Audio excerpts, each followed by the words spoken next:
Olá a todos, bem-vindos a mais um episódio do Projeto Os 230. Hoje estamos com Susana Amador, deputada do Partido Socialista, eleito pelo Círculo de Lisboa. Muito bem-vinda. Muito obrigada pelo convite, é um gosto estar convosco. E começamos exatamente por falar da sua data de nascimento, mais precisamente o dia, porque nasceu 25 de Abril. Como é que foi o seu 7º aniversário? Foi de facto muito especial. Primeiro porque estava distante dos meus pais e foi um ano difícil, porque foi em 73 os meus pais decidiram, tal como muitos alentejanos, procurar uma vida melhor e entenderam que estariam com mais hipóteses de emprego, das próprias filhas poderem estudar e qualificarem-se e apanharem o tal elevador da igualdade que está sempre na educação e que eles não tiveram esse acesso, porque a minha mãe era, portanto, filha de pessoas com dificuldades, os meus avós, e só o filho mais velho pôde estudar e doutorou-se até em ciência política, mas as 3 raparigas não puderam estudar. E a mesma coisa em relação ao meu pai, e ela nessa altura diz, estando bem Nisa, gostava que a vida das filhas fosse diferente e que só em Lisboa é que poderiam encontrar essas novas oportunidades. Portanto, e é assim que saem de Nisa, com a minha irmã mais velha, mas eu fico em Castelo de Vide, com uma tia paterna, que era professora, e fiquei lá a fazer o primeiro ano. E é nesse ano de transição, neste caso em 74, que faço 7 anos de idade, um aniversário um pouco ambíguo, porque não tive festa de anos, portanto havia muita ebulição por todo lado sem saber muito bem o que é que estava a acontecer, mas sabia que algo estava a acontecer e que algo grandioso estava a acontecer, porque consegui ao final do dia falar com os meus pais e percebi que estavam muito, mas mesmo muito felizes. Eu lembro do meu pai dizer, somos livres, somos livres. Mas sentia a minha tia, que era uma pessoa mais conservadora, algo desencantada com o que estava a acontecer e, portanto, para uma criança tão pequena, senti que havia ali sentimentos muito contraditórios por parte das pessoas que eu estimava, mas claramente confiava mais naquilo que era a alegria evidente e iminente dos meus pais. Mas foi de facto um dia sem colegas, sem crianças, em que não fomos à escola e, portanto, percebi que algo estava a acontecer de muito especial e de muito diferente, e depois nesse mesmo ano junto-me aos meus pais, portanto assim que termina o ano letivo, junto-me aos meus pais, que já estavam em Odivelas, e a partir daí inicia-se um novo ciclo da minha vida, e um ciclo de facto em que a minha mãe conseguiu fazer aquilo que pretendia, que ambas as filhas estudassem, ambas as filhas se licenciassem, e eu tenho que contar este episódio muito pessoal, porque a minha mãe faleceu há 2 meses, ainda é algo muito doloroso, e sempre disse que quando pudesse também ela queria estudar, e quando eu vou para o 5º ano ela estuda à noite, e ambas terminamos as duas o 12º ano ao mesmo tempo. Eu nesse 12º ano fiz à noite, porque era ginasta do Sporting, estava na Aliança Francesa, dava explicações, portanto tinha uma série de atividades, e estamos as duas no mesmo ano, no 12º ano e na mesma turma, e portanto é uma experiência que eu acho que poucas pessoas têm, e eu entro para Direito e a minha mãe para Sociologia, e portanto ela termina de facto com uma belíssima nota, e não só cumpre o sonho que tinha para as filhas, não é? A minha irmã licencia-se em Germânicas, eu em Direito, como ela própria também consegue licenciar-se em Sociologia, e entrou para a faculdade com 50 e terminou com 55 anos de idade, excelente aluna, e a trabalhar durante todo o dia com crianças com necessidades educativas especiais num instituto que existia, o Instituto Condensa de Rilvas, e portanto é claramente uma mulher farol, uma mulher que me inspirou para o resto da vida, e que é o facto evidente de que a escola pública é de facto um elevador social, porque ela conseguiu se reformar como técnica superior, ter uma reforma justa e adequada, tendo em conta o esforço que ela fez, e o meu pai, do outro lado do caminho, também faz o 9º ano, não prossegue, porque ambos chegaram a Odivelas em 74 com o 4º ano, e ele dá todo o apoio às filhas, enquanto a minha mãe estuda à noite, e portanto, de certa forma, o meu percurso na igualdade tem este bom exemplo, que é o exemplo de um pai oriundo de Campo Maior, criado só por mulheres, perde o pai muito cedo, e é criado pela mãe, por uma avó, porque também a avó enviou muito cedo, e apesar de ser uma família conservadora, o meu pai torna-se um homem em que a palavra ajudar não era a palavra indicada, era mesmo partilhar. que era o meu pai que fazia as refeições, era o meu pai que na casa, portanto, tratava de uma série de coisas, e nós, desde muito crianças, partilhávamos a limpeza da casa para apoiar a minha mãe, que trabalhava durante todo o dia e estudava à noite. E, portanto, acho que é o exemplo de uma família e, sobretudo, de um pai que teve uma educação tão conservadora e conseguiu romper com todos esses preconceitos e estereótipos e se torna um homem muito ativista e, como ele dizia, até feminista, e com muito orgulho. E eu tive sempre receio que a minha mãe se licenciasse e que depois se sentisse algum gap do ponto de vista de qualificações entre ambos, mas não, porque a relação era tão cúmplice e tão forte que ele a apoiou em todos os momentos, e esse gap poderia existir, nos gostos que ela podia ter, nas leituras que fazia, mas na verdade havia de facto tanto amor e tanta cumplicidade que nunca houve essa separação ou diferença de um ponto de vista intelectual entre ambos, e por isso transporto uma experiência de vida riquíssima nessa perspectiva, que de certa forma me redireciona para um conjunto de caminhos que eu depois venho, obviamente, a enverdar, mas acho que é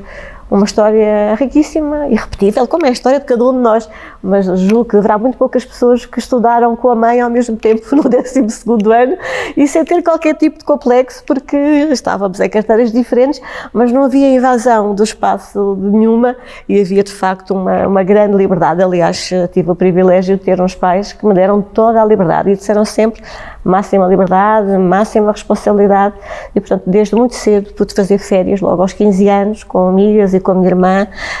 e, portanto, acho que foi, de facto, uma família um pouco fora dos cânones nessa perspectiva, mas o exemplo vivo de que quem nasce pobre não tem que morrer pobre e que os determinismos sociais não fazem parte daquilo que é a visão que tenho e que é a visão que o Partido Socialista também defende e claramente é a escola pública que permite debelar esses determinismos sociais. E como é que aparece o direito? O direito aparece muito com aquele sentimento desde pequena da justiça, não é? Do fazer justiça, do defender causas justas, de poder defender os mais vulneráveis, de defender a democracia, o Estado de Direito e tudo aquilo que a justiça e os tribunais podem fazer pelas pessoas, mas nunca muito com a ideia da advocacia. Portanto, eu quando chego ao 12º ano estou um pouco hesitante entre a filosofia, entre a história e o direito, devo dizer. E depois o meu tio, o irmão mais novo da minha mãe, que foi sempre grande influência na minha vida, o tal irmão que se licenciou em Ciência Política e que de certa forma foi sempre o meu conselheiro, diz-me na altura, quando eu estava com esta indefinição, que era de facto um curso que iria abrir muitas perspectivas e muitas e variadas opções e que me daria uma preparação para a vida, e que desde a área da consultadoria, a área do direito, a área da magistratura, a área da política, que já estava de certa forma um pouco inerente em mim. Eu sempre tive diário, desde os 7 anos de idade, deixei depois quando acabei a faculdade, e olhando para as páginas do diário aos 7 anos de idade, já havia ali de facto um grande sentimento do bem, do mal, do justo, do errado, de apoiar os mais frágeis. E eu lembro-me que nas composições dos meus colegas era se eu fosse um passarinho, se eu fosse uma borboleta, e a minha primeira composição no 2º ano, já em Odivelas, era se eu fosse Presidente da República. Eu lembro que a professora pediu para eu ler a composição em voz alta e eu era extremamente tímida, foi um exercício muito difícil, mas pronto, quer na composição e na componente da escola, quer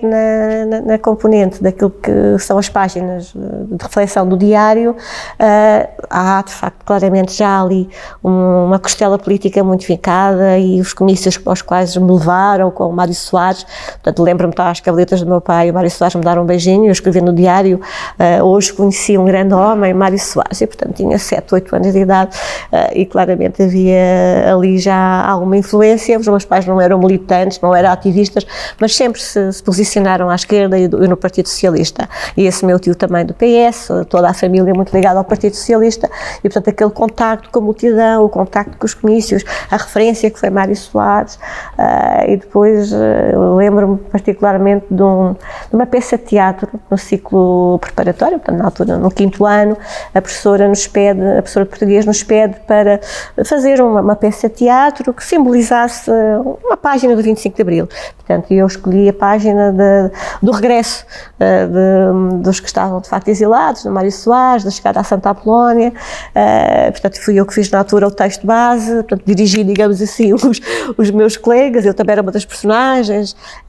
e pronto. Também, provavelmente, eu acho que tive muitos professores muito ligados também à área da esquerda, à área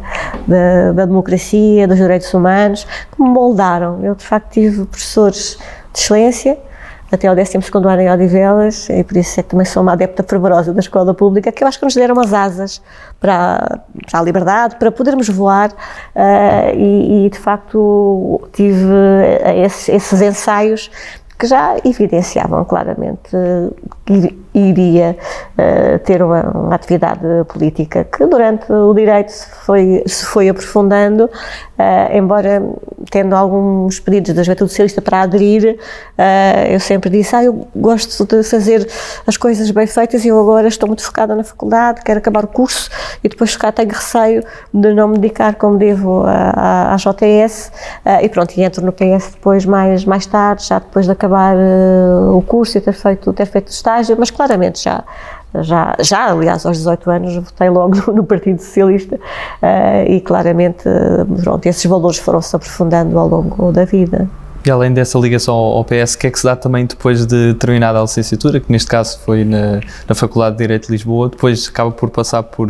2 outras faculdades também de Lisboa, de Direito, e também lá fora aprofundar os seus estudos. O que é que se dá depois nessa sua vida, na saída da vida académica? Na saída da vida académica, como digo, tive o privilégio de fazer de facto um bom estágio, ter um excelente patrono, o Dr. Manteigas Martins, aliás é no estágio que depois conheço o meu futuro marido e com o qual estou até hoje, mais de 25 anos de casamento, e nesse estágio eu não só conheci o amor da minha vida, como tive também de facto a oportunidade de aprender muito na componente prática do direito. O meu patrono era um homem que se dedicava muito à área do direito da família, direito penal, e que foram áreas que eu gostei muito de trabalhar, mas claramente a advocacia não era muito para mim. Tinha a dificuldade de cobrar os honorários, envolvia-me um bocadinho, talvez demasiado nos casos, portanto havia ali uma vertente mais comercial que a advocacia tem e que eu claramente não tinha. E a questão dos direitos humanos, dos direitos fundamentais estavam lá sempre na minha essência, e sempre achei que talvez, se calhar, a consultadoria era algo, ou no organismo internacional era algo que eu gostaria. E surge de facto essa possibilidade de fazer a entrevista e de ser selecionada para o Alto Comissariado da ONU para os Refugiados. Funcionava ali no edifício Avis, junto ao Sheraton. Passei por várias etapas. Quem me faz até a entrevista é um iraquiano, ainda me lembro do nome, Sadak Al-Attar, e ele depois fica ali um pouco indeciso entre mim e outra pessoa, e depois sei que opta por mim porque,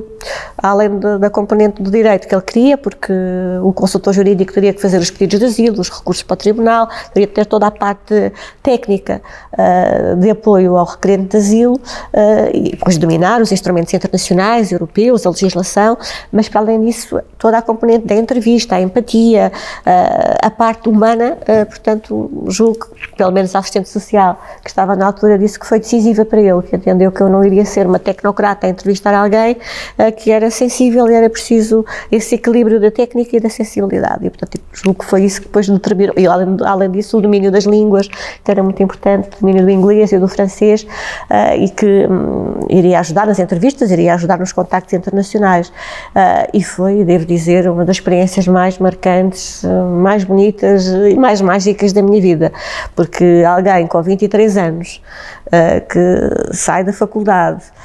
e de repente se vê como consultora jurídica do Alto Comissariado da ONU para os Refugiados, num gabinete com mais de 40 metros quadrados, é algo que ninguém está à espera, quando os seus colegas, a grande maioria, ainda estava à procura de emprego ou de trabalho, embora estamos a falar de 1991, não era assim tão difícil para os jovens na altura a questão do emprego, mas ainda assim recordo-me que ao fim de 2, 3 anos ainda tinha colegas que estavam a fazer outras coisas que não tinham nada a ver com o direito,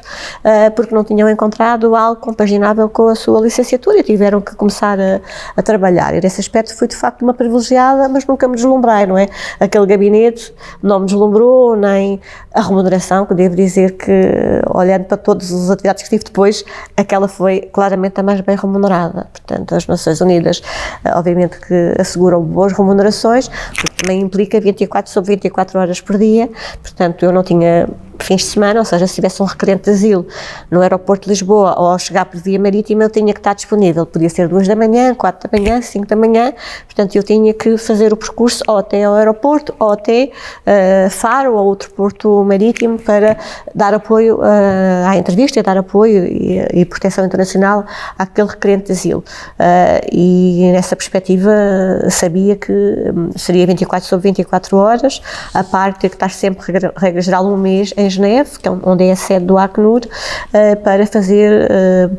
as reuniões do Comitê Executivo do Acnur e cursos que fiz e técnicas de especialização, a entrevista, portanto, e foi um mundo novo que se abriu para alguém tão jovem e que de repente fica com o mundo, não é? Portanto, fica com contactos imensos com outros países, com outros consultores jurídicos, quem era na altura o representante honorário de Portugal era o Vítor Sá Machado, administrador da Gulbenkian, que eu me lembro do alto dos seus mais de 50 anos, hoje eu tenho 50 e acho que ainda tenho muito estado para andar, mas naquela altura nós olhávamos com 20 e tal anos para alguém com 50, como alguém de facto já com muita idade e com muita experiência, e era algo que me atemorizava no princípio e depois era uma pessoa muito descontraída, com quem aprendi imenso e que confiou muito em mim e no meu trabalho e portanto também tive essa sorte de ter total liberdade. Eu, quando escolhi a advocacia e o direito, também era muito no sentido de não ser trabalhadora por conta do outrem, poder ter autonomia para gerir o meu dia-a-dia e ter também essa liberdade de criação e que o Vítor Sá Machado me deu, bem como o resto da equipa que trabalhava no Acnur, e fez-me crescer muito como ser humano, como jurista, deu-me resiliência, passava muitas vezes horas no aeroporto, com problemas com o CEF, na altura, que já existiam, muitas vezes dizendo-me que não estava lá ninguém, que não havia nenhum requerente de asilo, que ninguém tinha pedido asilo, quando as pessoas não têm que dizer que querem dizer a palavra asilo, as pessoas têm que dizer que querem proteção, que não querem voltar ao país de origem, nós temos que fazer a entrevista de triagem para perceber a credibilidade da situação e para evitar aquilo que é o princípio do non-refoulement, que é o princípio de não devolver ninguém a um país onde corre risco e que é uma chamada norma de jus cogens, uma norma de valor universal, que está inscrita na Convenção de Genebra de 51 e que Portugal e os Estados membros dessa Convenção têm que cumprir. E também não era fácil, porque eu tinha 23 anos e aos 23 anos não é fácil alguém olhar para nós como consultor jurídico e afirmarmos do alto da nossa juventude numa tarefa de tanta responsabilidade. E, portanto, a idade foi um fator muitas vezes difícil, até porque eu parecia ainda que tinha menos, portanto, parecia que estava no 12º ano, tinha um ar muito, muito jovem e, portanto, foi preciso afirmar-me pelo trabalho, pelo conhecimento, com muita diplomacia, com muita insistência e fui estabelecendo pouco a pouco boas relações com o CEF e, aliás, mais tarde, através do Acnur e depois do Conselho Português para os Refugiados, começámos a dar formação aos inspectores do CEF e foi aí que nos aproximámos muito nesta área do direito de asilo e dos direitos humanos. E depois o CEF também começou a ter eles próprios na sua formação esta área, mas naquela altura a questão do asilo não estava na agenda. A política não era algo que pudéssemos falar nas pessoas, a palavra refugiado era algo que muitas vezes tinha uma conotação muito negativa e, portanto, digamos que eu estive nessa altura num tempo em que o assunto não tinha a visibilidade que tem hoje e que depois com o António Guterres, alto comissário, as questões do asilo ganharam ainda mais projeção internacional e também nacional, porque tínhamos um dos nossos num organismo desta importância, mas foram de facto 3 anos no Acnur de grande aprendizagem, de histórias de vida que vou guardar para sempre e que me ajudaram muito a relativizar os problemas, ou seja, hoje quando tenho um problema acho que ele é tão pequenino em relação a tudo aquilo que eu ouvi. Há histórias que hoje vocês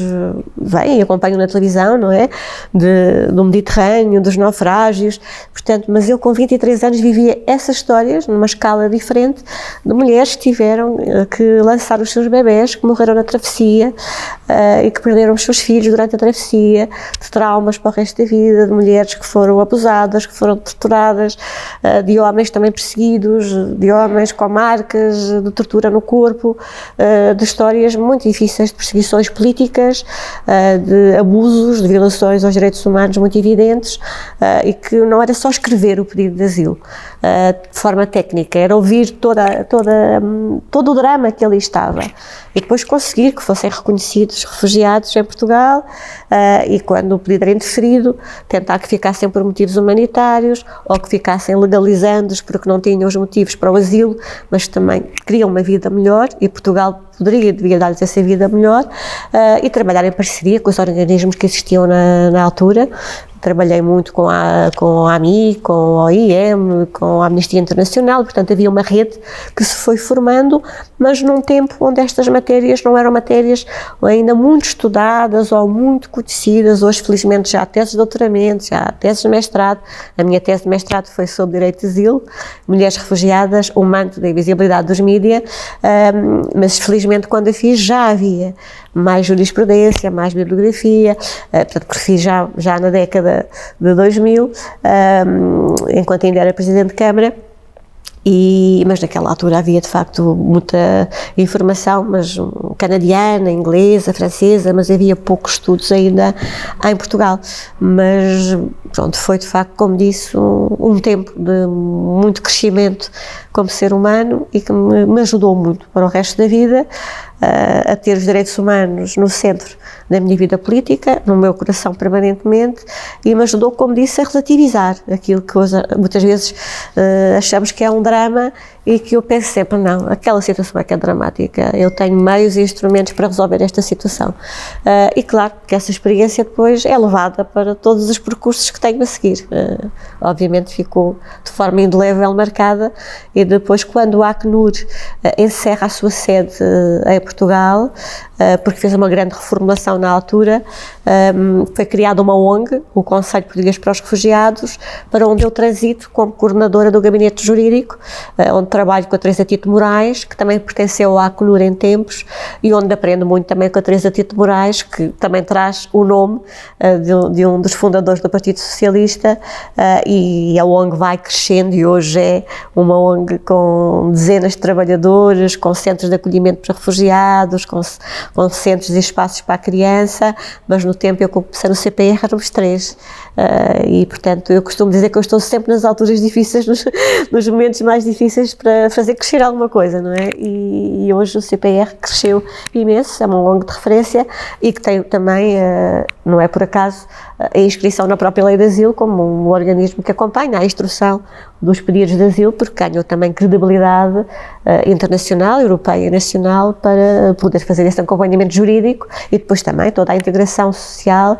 e foi determinante agora neste programa de recolocação de refugiados que faz de Portugal, isso para mim é um orgulho, o 6º melhor Estado-membro na recolocação de refugiados e o 4º melhor Estado-membro no acolhimento a crianças menores não acompanhadas, que já estão cá 100 neste momento. Um dos percursos que também tem é um percurso autárquico, um extenso percurso autárquico, e dessas várias funções que desempenhou, nomeadamente como Presidente da Câmara de Odivelas durante 10 anos, qual é que considera que foi dos seus maiores legados?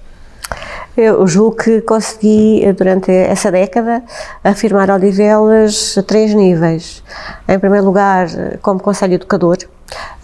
Quando cheguei, nós só tínhamos os refeitórios escolares a 30%, tínhamos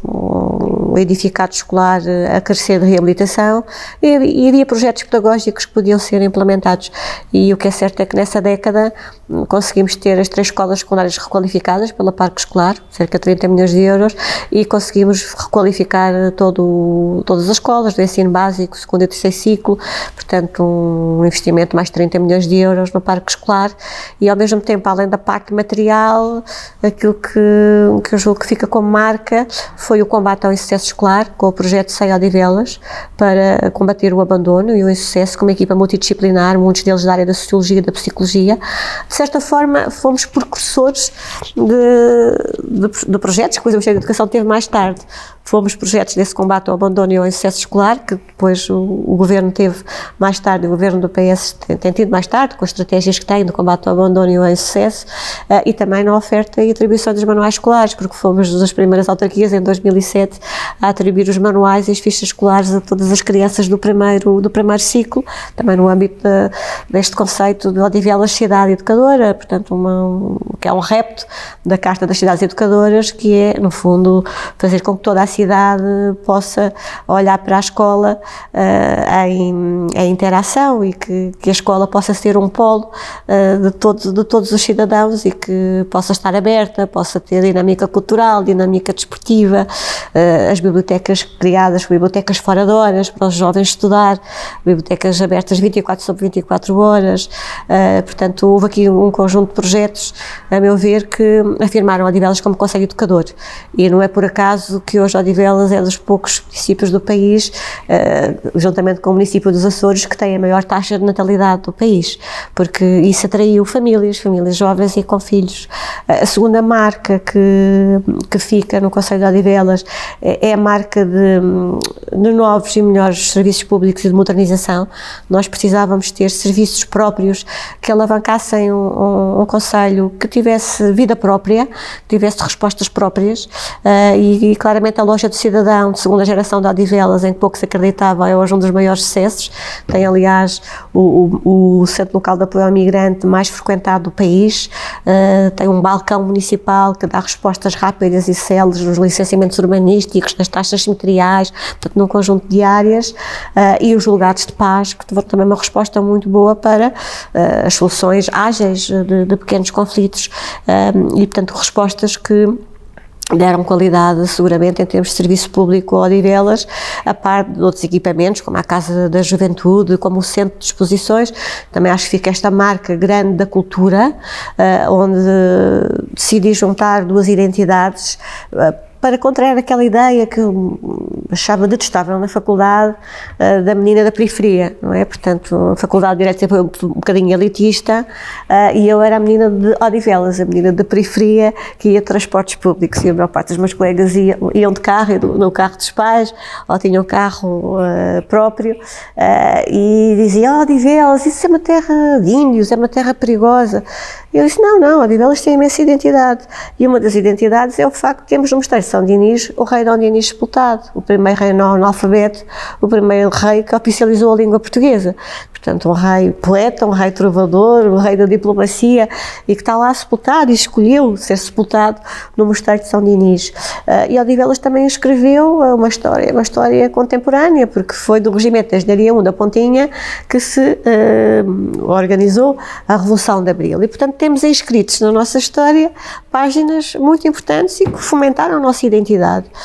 E essa marca, julgo que fomos consolidando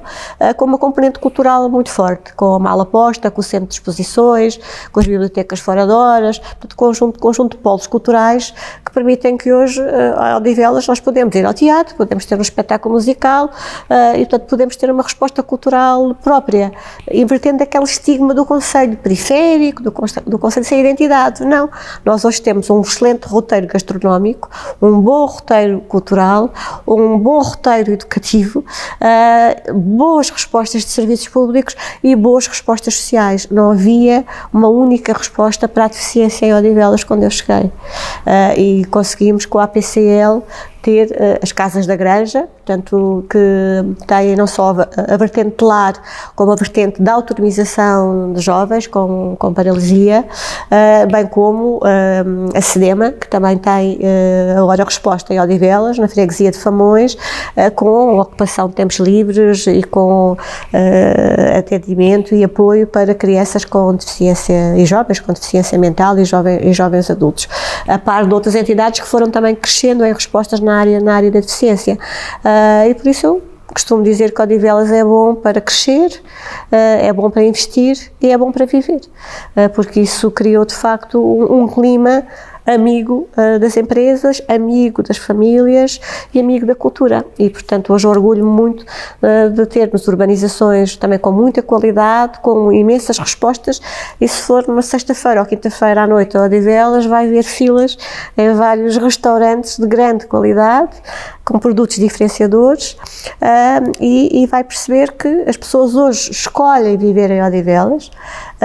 porque têm essas respostas e não como uma alternativa a Lisboa ou a outro concelho. Os meus pais foram para Odivelas porque as casas naquela altura eram muito mais em conta do que em Lisboa e, portanto, Odivelas não foi a primeira escolha, foi uma escolha económica, digamos assim. Hoje em dia as pessoas vão para Odivelas como primeira escolha e, claro, que o metropolitano tornou a posição geoestratégica de Odivelas imfechável, não é? Nós estamos a 10 minutos do Campo Grande, a 10 minutos do Tagus Parque, a 10 minutos do Terreiro do Paço, e portanto essa centralidade que os transportes públicos trouxeram, e o metro em particular, colocou-nos no coração da área metropolitana de Lisboa, e portanto acho que há várias marcas, mas claramente a da cultura, a dos serviços públicos e modernização e a da educação, acho que são as marcas que mais me orgulho de ter consolidado, fruto de equipas muito boas, não é? Ninguém faz nada sozinho, preocupei-me sempre em ter equipas paritárias, homens e mulheres, e equipas jovens e equipas menos jovens, portanto nós éramos mais ou menos dos 28 aos 68 na altura, e portanto equipas com vereadores jovens e com a vereadora da educação, que tinha já na altura 60 e tal anos, e acho que é dessa variedade de experiências e de gerações e de género, não é? Portanto, éramos 50-50, que nos tornámos, de facto, a meu ver, uma equipa com boas respostas, com as nossas limitações, com as nossas fragilidades. Gostava de ter feito mais nas respostas de eliminação do único bairro que fica, que é o bairro do Barruncho, que já não consegui eliminar esse bairro, mas ainda assim foi possível atribuir casa a mais de 2.000 pessoas e erradicar os bairros de barracas e bairros precários que minavam Odivelas e que também ninguém quer investir num concelho que com tanta precariedade, e isso também aumentou muito os nossos níveis de segurança e a tal ideia, o tal mito do concelho inseguro que muitos populistas cavalgam. E que não corresponde à verdade, porque Odivelas, dos 18 municípios da área metropolitana, é o quarto mais seguro. Portanto, tem índices de segurança pública muito elevados, e presto aqui a minha homenagem à PSP de Odivelas, que faz um trabalho notável e muito pedagógico junto às crianças, nas escolas, mas também no comércio de proximidade, nos idosos em segurança e num conjunto de policiamento de proximidade mas mesmo muito importante. E ninguém faz nada sozinho, e eu costumo dizer que o melhor jogador é a equipa toda, portanto foi a equipa toda que fez com que muita coisa avançasse num concelho que de facto tinha muitas fragilidades e continua a ter, mas que hoje, a meu ver, é uma referência, e termino com esta nota em relação a Odivelas, que me inspirou através do rei Dom Dinis, não é? Que foi a língua portuguesa. Ele oficializou a língua portuguesa, logo lusofonia, e com o vereador da cultura na altura, o Mário Máximo dos Santos, lançámos as bienais da lusofonia, que foram uma imagem que permitiu uma ligação muito grande a todos os países lusófonos, às embaixadas desses países, e que durante quase uma semana tínhamos espetáculos culturais, poetas que iam às escolas, e que deram uma dinâmica muito grande à lusofonia. Portanto, e hoje essa marca da lusofonia também ficou a par da marca da tolerância, porque a Mesquita de Odivelas é mais frequentada que a Mesquita de Lisboa, Lisboa, tem milhares de pessoas em oração, não é? Na oração do final da manhã, e são uma comunidade muito, mas mesmo muito integrada, que trabalhou sempre com as autarquias, e há uma iniciativa que recordo com muita saudade, porque era a Maria Jesus Barroso Soares, que era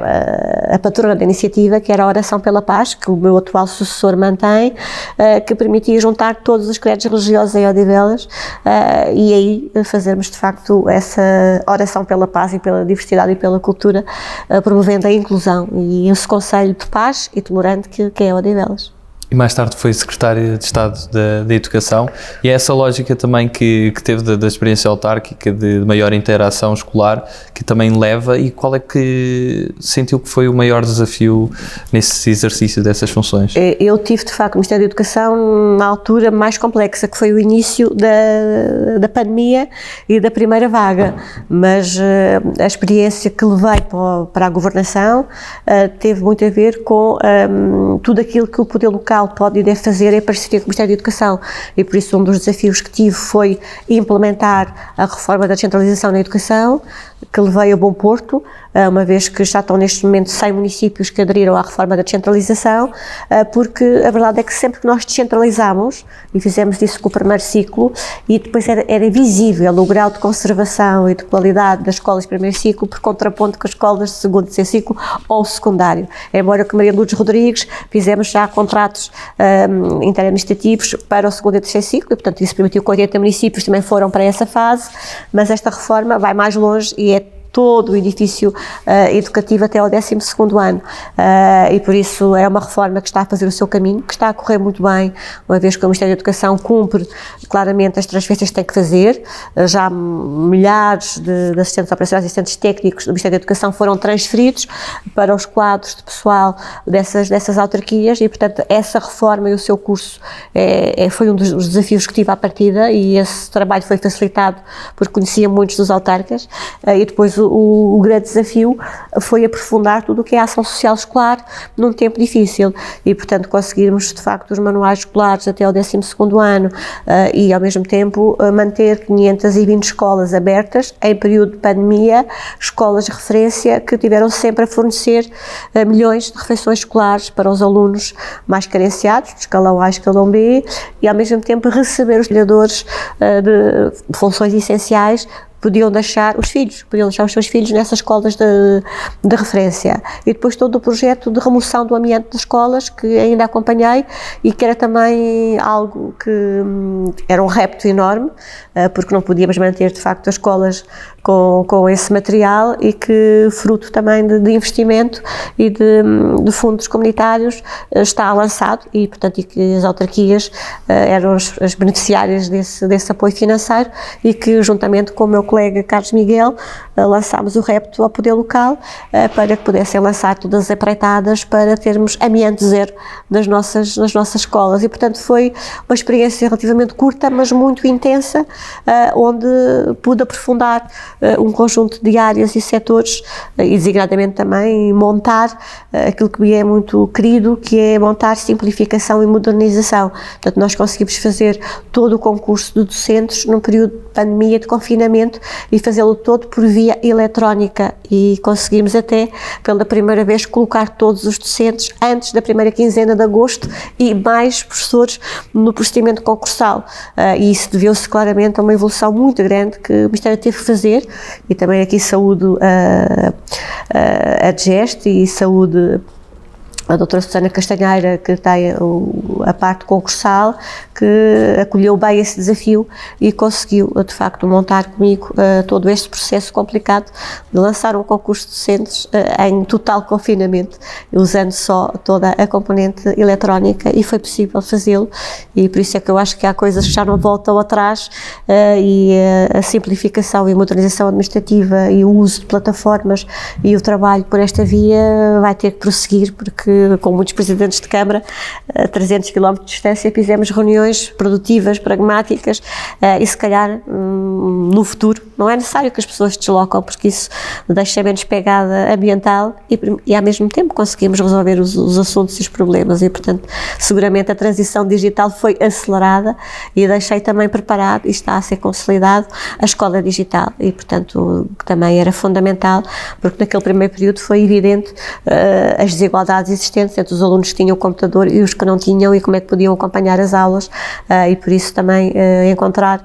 verbas e financiamento para a escola universal e digital, que está a fazer o seu caminho, foi muito importante. E depois toda a componente muito difícil na altura de conseguir colocar nas escolas todo o material, que na altura era muito escasso,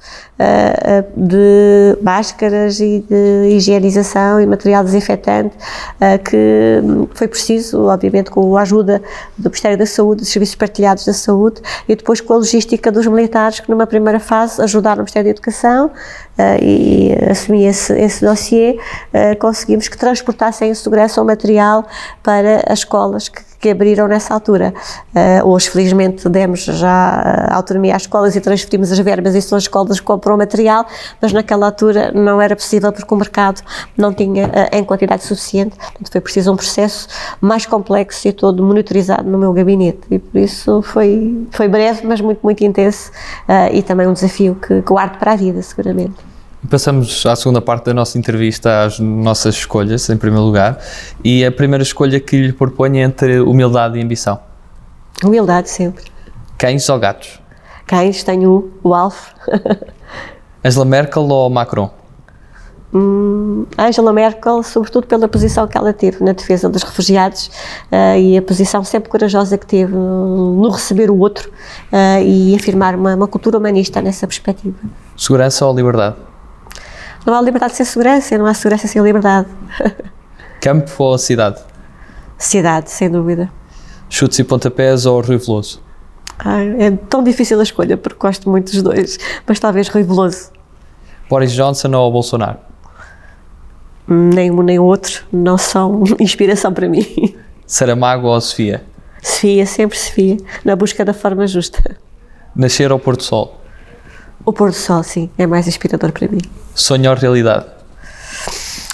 Quando sonhamos sozinhos é um sonho, quando sonhamos em conjunto conseguimos conquistar a realidade, já dizia Cervantes. Obama ou Hillary Clinton? Obama, sem dúvida, uma grande inspiração. 230 ou 180? 230, vocês, claro. E se tivesse a oportunidade de convidar uma pessoa para almoçar com quem nunca teve esse privilégio, quem é que seria essa personalidade? Para almoçar, o António Guterres, sem dúvida. E qual é que seria o prato principal? O prato principal seria seguramente a conversa sobre os direitos humanos.